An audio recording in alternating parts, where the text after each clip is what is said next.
ಎಲ್ಲಿ ಸ್ವಚ್ಛತೆ ಇರುತ್ತೋ ಅಲ್ಲಿ ಆರೋಗ್ಯ ಇರುತ್ತೆ. ಈ ಒಂದು ಥೀಮ್ ಅಡಿಯಲ್ಲಿ ಶ್ರೀನಿವಾಸಪುರದ ಪುರಸಭೆ ವತಿಯಿಂದ ಶ್ರೀನಿವಾಸಪುರ ಪಟ್ಟಣದಲ್ಲಿ ಅಲ್ಲಲ್ಲಿ ಈ ಒಂದು ರೀತಿಯ ರಂಗೋಲಿ ಇಟ್ಟು ಈ ಒಂದು ಪೊಂಗಲ್ ಸಂಕ್ರಾಂತಿ ಹಬ್ಬದ ಪ್ರಯುಕ್ತ ಇರುವಂತಹ ಒಂದು ಕಾರ್ಯಕ್ರಮವನ್ನು ಮೂಡಿಸುವಂಥ ಚಿತ್ರವನ್ನು ಮಾಡಿ ಜನರಿಗೆ ಸ್ವಚ್ಛತೆ ಬಗ್ಗೆ ಅರಿವು ಮೂಡಿಸಬೇಕು ಅಂತೇಳಿ ಬಂದಿದ್ದಾರೆ. ಹಾಗೆ ಈ ಪುರಸಭೆಯ ಚೀಫ್ ಆಫೀಸರ್ ಅವರು ಈ ಒಂದು ಕಾರ್ಯಕ್ರಮಕ್ಕೆ ಆಗಮಿಸಿ ಇದರ ಬಗ್ಗೆ ಮಾಹಿತಿಯನ್ನು ನೀಡಿದರೆ ಸಾರ್ವಜನಿಕರು ನಾವು ಸಹ ಅರಿವನ್ನು ಮೂಡಿಸ್ಕೊಂಡು ಸ್ವಚ್ಛತೆ ಬಗ್ಗೆ ಕಾಳಜಿ ವಹಿಸ್ಕೊಂಡ್ರೆ ಸುಂದರ ನಗರ, ಸ್ವಚ್ಛ ನಗರ ನಮ್ಮ ಶ್ರೀನಿವಾಸಪುರದ್ದಾಗಿರುತ್ತೆ. ಸರ್, ಇದು ಏನು ಕಾರ್ಯಕ್ರಮ? ಇದ್ರ ಬಗ್ಗೆ ಮಾಹಿತಿ ನೀಡಿ ಸರ್.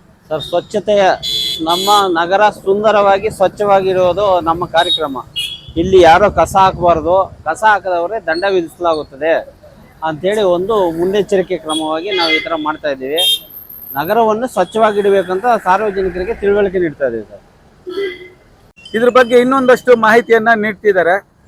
ನಾವು ಇವಾಗ ಕೋಲಾರ ಜಿಲ್ಲೆ ವ್ಯಾಪ್ತಿಯಲ್ಲಿ ಎಲ್ಲ ನಗರ ಸ್ಥಳೀಯ ಸಂಸ್ಥೆಯಲ್ಲಿ ಏನು ಪುರಸಭೆಗಳಿಗೆ ಕಮ್ಯುನಿಟಿ ಮೊಬಿಲೈಸರ್ಸ್ ಅಂತ ಹೇಳ್ಬಿಟ್ಟು IC ಆಕ್ಟಿವಿಟೀಸ್ಗೆ ನಾವು ಪ್ರತಿ ವಾರ್ಡ್ಗಳಲ್ಲಿ ಎಲ್ಲಿ ಕಸ ಹಾಕ್ತಾರೆ, ಎಲ್ಲಿ ಬ್ಲಾಕ್ ಸ್ಪಾಟ್ಸು ಅಲ್ಲೆಲ್ಲಿ ಕ್ಲಿಯರ್ ಮಾಡೋಕ್ಕೆ ನಮ್ಮಿಂದ 5 ಜನ ಕಮ್ಯುನಿಟಿ ಮೊಬಿಲೈಸರ್ ಆಯ್ಕೆ ಮಾಡಿ ಅವ್ರ ಕಡೆಯಿಂದ ಪಬ್ಲಿಕ್ ಅವೇರ್ನೆಸ್ ಕೊಡ್ತಾ ಇದ್ವಿ. ಮತ್ತೆ ಎಲ್ಲಿ ಬ್ಲಾಕ್ ಸ್ಪಾಟ್ ಅಂದ್ರೆ ಕಸ ಎಲ್ಲಿ ಸರ್ಕಲ್ಗಳಲ್ಲಿ ಮನೆಯನ್ನು ತಗೊಂಡು ಹಾಕ್ತಾರೋ ಅದು ಆಗ್ಬಾರ್ದು, ಮನೆಯಲ್ಲಿ ಸಪರೇಟ್ ಮಾಡಿ ಕಸ ವಿಂಗಡಣೆ ಮಾಡಿ ಕೊಡ್ಬೇಕು ಅಂತ ಹೇಳ್ಬಿಟ್ಟು ಅವೇರ್ನೆಸ್ ಕೊಡ್ತಾ ಇದ್ವಿ. ಈ ಸಂಕ್ರಾಂತಿ ಹಬ್ಬದ ಪ್ರಯುಕ್ತ ಇಲ್ಲಿ ವಿಶೇಷವಾಗಿ ಇವತ್ತು ಜನರಿಗೆ ಅವೇರ್ನೆಸ್ ಬರ್ಲಿ, ತಿಳುವಳಿಕೆ ಬರ್ಲಿ ಅಂತ ಹೇಳ್ಬಿಟ್ಟು ಈ ಕಾರ್ಯಕ್ರಮ ಮಾಡಿದೀವಿ.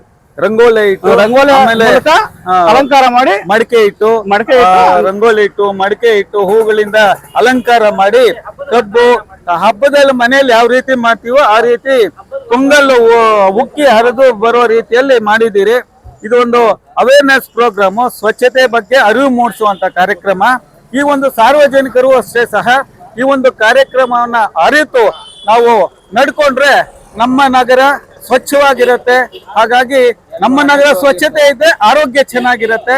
ಹಾಗಾಗಿ ಎಲ್ಲರೂ ಸಾರ್ವಜನಿಕರು ಸಹಕರಿಸಬೇಕಾಗಿ ಈ ಒಂದು ಪುರಸಭೆ ವತಿಯಿಂದ ಕೇಳ್ಕೊಂತ ಇದೀವಿ.